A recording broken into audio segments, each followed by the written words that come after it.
दोस्तों, कभी कभी छोटी छोटी दयालुता की बातें हमारे दिल की सच्चाई को दिखा देती हैं। इस दुनिया में जहाँ बहुत से लोग ताकत की खोज में रहते हैं, वहीं एक सच्चे दिल की चुपचाप की गई मदद असली महानता की राह खोलती है। एक नदी के पास बसे एक शांत शहर में एक समझदार बुजुर्ग आर्षि कमल प्यार और न्याय के साथ शासन करते थे। जैसे जैसे वे बूढ़े होते गए, उन्हें लगा कि उन्हें शहर का नया नेता चुनना है। अपने खुद के बच्चे न होने की वजह से आर्षि कमल ने पूरे शहर में एक संदेश भेजा और सभी युवाओं को नेता बनने के लिए बुलाया।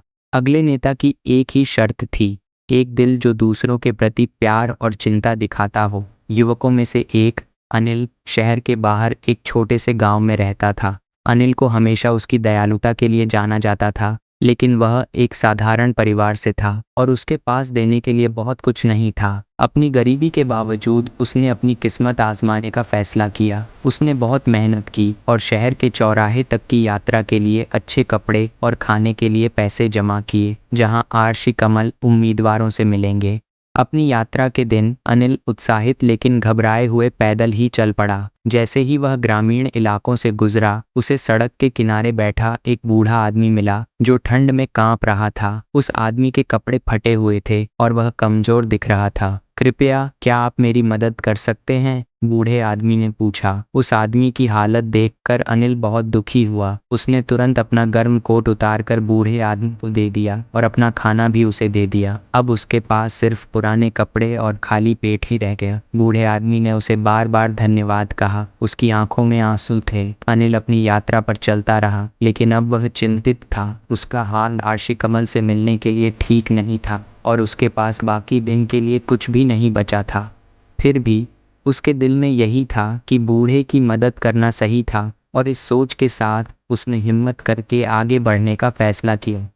जब अनिल आखिरकार शहर के चौराहे पर पहुंचा, तो उसका स्वागत शहर के लोगों ने किया और उसे एक भव्य हॉल में ले जाया गया, जहां आर्षि कमल इंतजार कर रहे थे। जैसे ही अनिल हॉल में दाखिल हुआ, उसने ऊपर देखा और चौंक गया। सिंहासन पर बैठा बुद्धिमान बुजुर्ग बिल्कुल उसी बूढ़े आदमी जैसा दिख रहा था जो उसे सड़क पर मिला था।